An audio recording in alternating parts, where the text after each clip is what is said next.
شاید اس وقت شدید گرمی کی لپیٹ میں ہے۔ درجہ حرارت میں اضافے اور حبس نے شہریوں کی زندگی اجیرن بنا دی ہے۔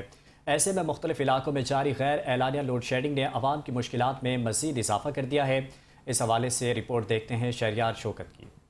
شہر قائد میں اس وقت سورج سوا نیزے پر ہے۔ ہیٹ ویو کے باوجود شہر کے کئی علاقے غیر اعلانیہ لوڈ شیڈنگ کا شکار ہیں۔ کئی علاقوں میں طویل لوڈ شیڈنگ نے عوام کا جینا محال کر دیا ہے۔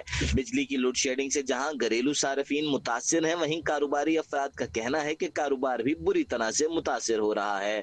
شہریوں کا کہنا ہے کہ رات بھر بجلی کی آنکھ مچولی جاری رہتی ہے، جس سے سو نہیں سکتے، ساتھ ہی پانی کا بحران بھی پیدا ہو رہا ہے۔ عوام نے حکومت سے بھی شکوہ کرتے ہوئے کہا کہ اعلانات تو بہت کیے جاتے ہیں لیکن عملی اقدامات نظر نہیں آتے۔